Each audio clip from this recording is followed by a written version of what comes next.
Hi everyone, and welcome to day 3 of the 12 cards of Halloween, and this is the card that we're going to be making today. It is really cute and I enjoyed making it, and we will walk you through how to do that. But first, let me tell you how you could win this card. So for the 12 cards of Halloween and for the 12 cards of Christmas, I have always tried to make 2 of each, and one is for me and then one is for one of you lucky winners. So to win the cards, you must be a subscriber and be 18 years old or older, or have your parents' permission, and you will just leave a comment with your name and your email address, and I will choose a winner on or about October 15th and give you until the 20th of October to respond. If you haven't responded, then I will choose the next winner. And just so you know, you will be getting a blank card that will look just like this, and you will not be getting an extra envelope. I will put it in an envelope to mail, but I can't fit an envelope inside the envelope of the same size. But this is a standard A2 size card, so envelopes are pretty easy to find, and that's the only caveat. So just so you know, here we go. We are going to be using a couple of punches for this card. I have the 1 1/4 inch, and then this is like a 1 1/2 inch, and these happen to both be Stampin' Up. I am a Stampin' Up demonstrator. I have a link down below where you can shop 24/7 if you're interested. Some of this stuff is Stampin' Up, some of it's retired, some of it isn't Stampin' Up, so I have just used a Mod Podge of different things to make these cards. So the first thing that we're going to do is use a piece of orange as the card base. This is actually called Pumpkin Pie, and I'm going to use my bone folder to crisp that edge, and then I'm going to take, I'm going to put that right there. I'm going to take my Whisper White that is cut just a 1/4 inch smaller on 2 sides so it fits perfectly inside the card, giving you a nice place to write a little note.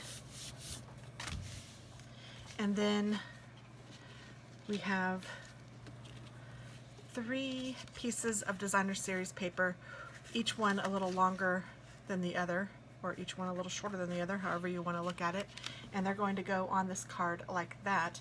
But first, what I need to do is put my little what is this called? My little triangles in here. I don't know what to call that. My little tabs. So I'm just going up about halfway and then meeting it with the other side. Another way you can do this, sometimes it helps, is if you take your scissors and cut straight up the middle to about how far you think you want the tabs to go, and then meet that from the side. Sometimes that's a little bit easier to, especially to start out learning how to make the tabs.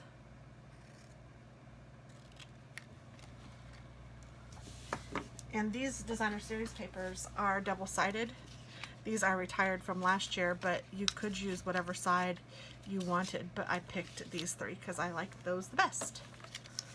And then I'm just using my double-sided tape. It's called snail adhesive from Stampin' Up, but I use it in bulk, so I do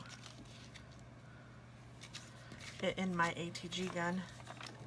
I'm just going to go ahead and tape up all of them, and then I'm going to take the middle piece and I'm going to place that one first. I'm going to just eyeball it and get it centered. And then I'll take the shortest one and put it to whichever side you prefer, and then the longest one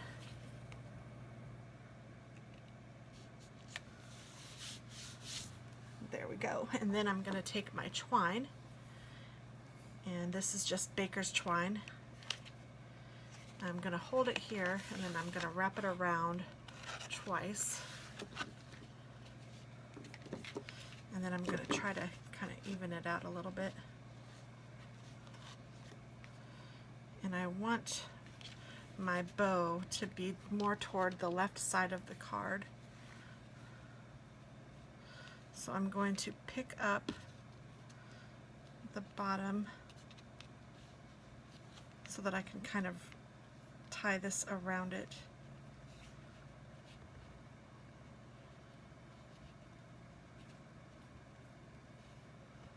Goodness, I'm not doing a very good job with my knot. Here we go.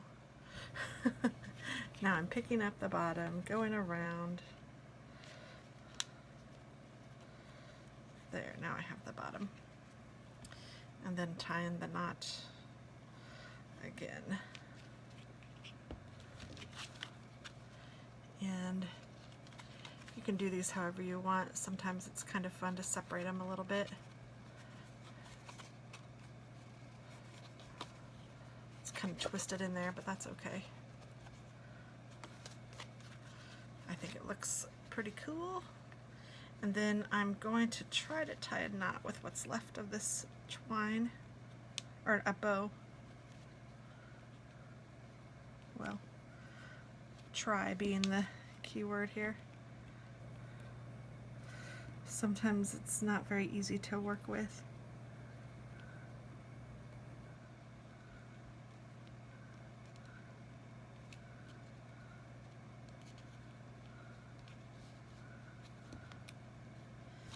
And I didn't give myself much slack. All right. Now I just need to pull these down a little so the bow's not so big. And a little more tails. There. There we go. That's pretty good. And now we are going to punch out 3 of these, and I'm using black paper for this one. For the other one I used gray, but yours will have black just because I had this extra. And it's nice to use scraps that you have around. And then I'm going to put a dimensional on each one of these.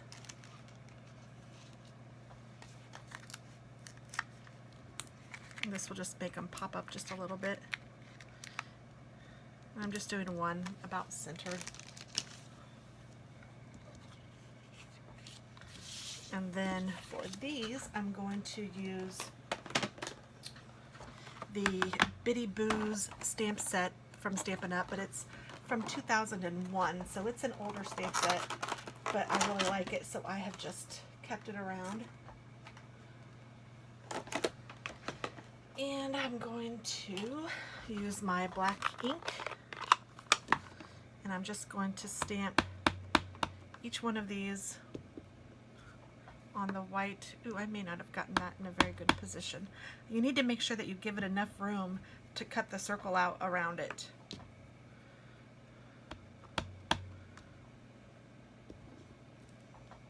I love that little spider.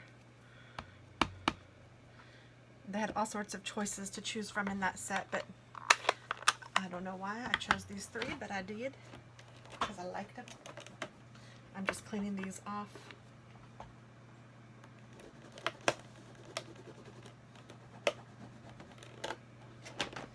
And then I can put these away.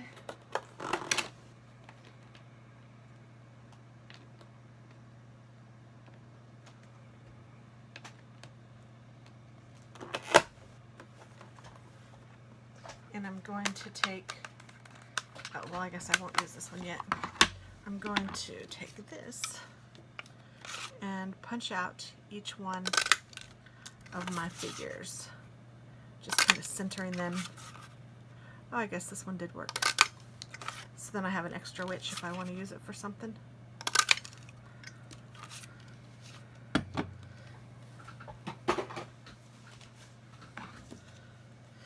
And before I put it on the card, I'm going to take some orange pumpkin pie ink and just ink the edges.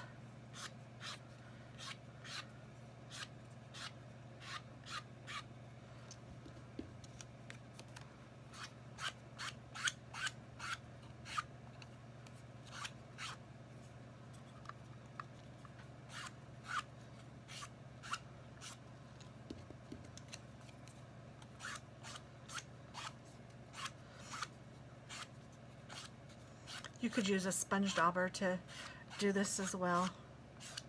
This is just how I was taught to do it many moons ago, before they even had things like sponge daubers, I think. And I'm just going to do this one so we can put it on the inside. Now sometimes I kind of even like to go in a little bit on the white because it just kind of looks kind of neat. I'm going to do that a little bit. Maybe not on all sides, but just run it through a little more. There we go.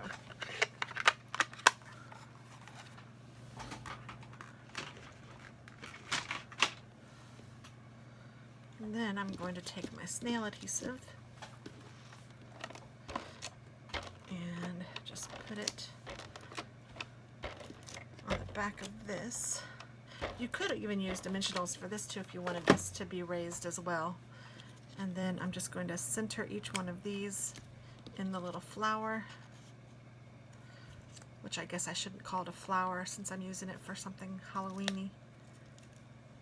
And the spooky swirl, I don't know. And this one I'm just going to put on the inside here, like that.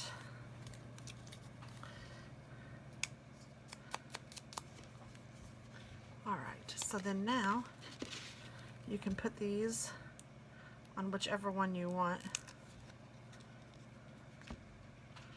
I will try to make them kind of match the first card I did, just 'cause.